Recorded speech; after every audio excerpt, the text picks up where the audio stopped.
Ohio Congressman, member of the House Intelligence and Ways and Means Committees, Brad Wenstrup. Congressman, thanks very much for being here this morning.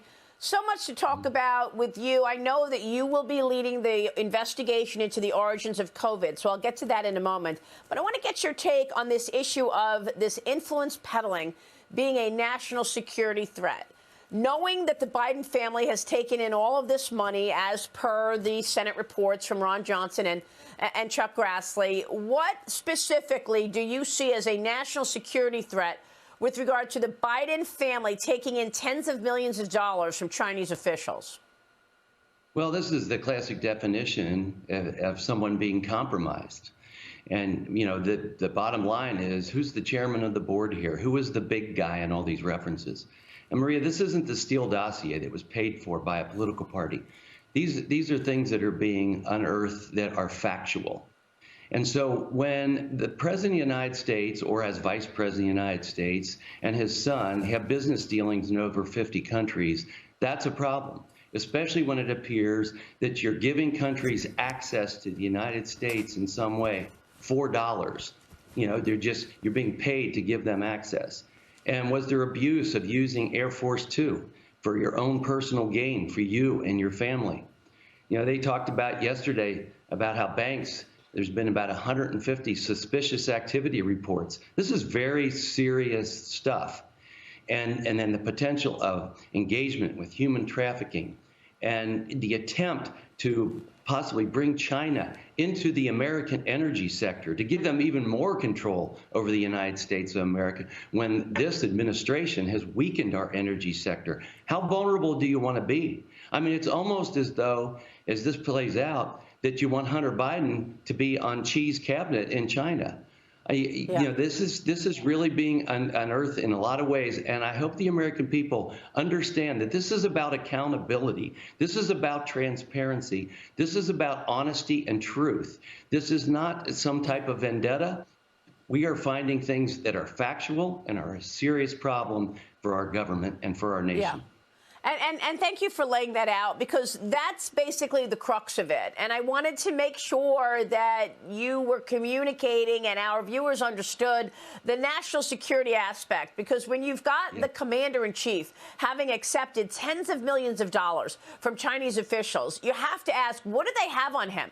You know, why isn't he tougher on China? We know that the CCP wants to overtake the United States as the #1 superpower. We know that the CCP covered up COVID-19. You will be tasked with getting to the bottom of the origins of COVID-19. Why did China hide it? Why are they not allowing a real investigation into the Wuhan lab? What are you looking to find out? And why won't Joe Biden hold them accountable? Well, when you're compromised, you don't do that. And that's part of the problem and part of the concern that we have. You know, going to origins of COVID, we're going to try and spell out a case that just shows who was involved, who from the United States was involved, why were we involved, what was the scientific attempt to try and create viruses, which we know can be done, that become super infectious or are just a combination of two different viruses, and in this case, one that can be more infectious. We want to get to the bottom line of these types of things for the future of the world. And also, I'd like to just spell out that there's a tie-in to bioweapons, clearly. If you can create a virus that can kill other people but not you, or that can kill people but you have a cure, that's a problem. So these are our concerns, and we want to spell out the path of why it looks like this came from the lab in China.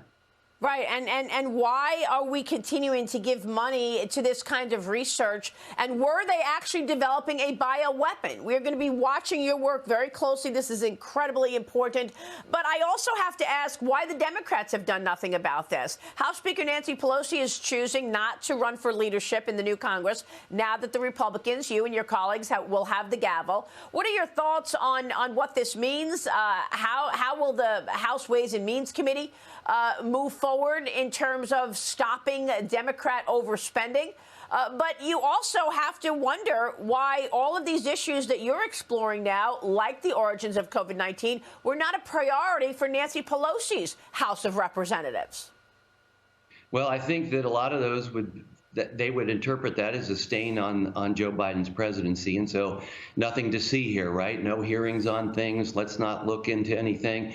And as far as Nancy Pelosi, I suspect she'll stick around for a while and then try to craft who her replacement's going to be. I don't think she's going to really stick around in second place. But you asked about Ways and Means Committee. Look, there are so many things that we have to address that they weren't willing to address. And let me give you one of the most egregious ones in the short time that we have.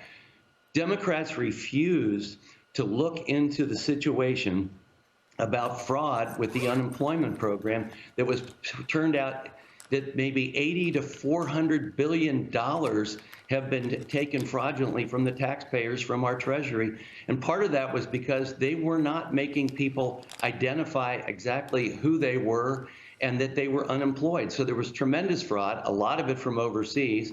We're going to look into these things. These are the things that the American people deserve.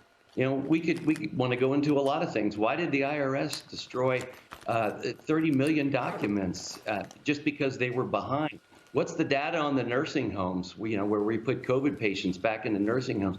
There's all these things that we really need to look into on behalf of the future of America and the American people today. By the way, are you going to stop the 87,000 new IRS agents that Joe Biden wants to audit the American people, $80 billion earmarked to the IRS? Will you be able to stop that? Well, I can't imagine that a Republican-controlled appropriations committee would allow funding for that.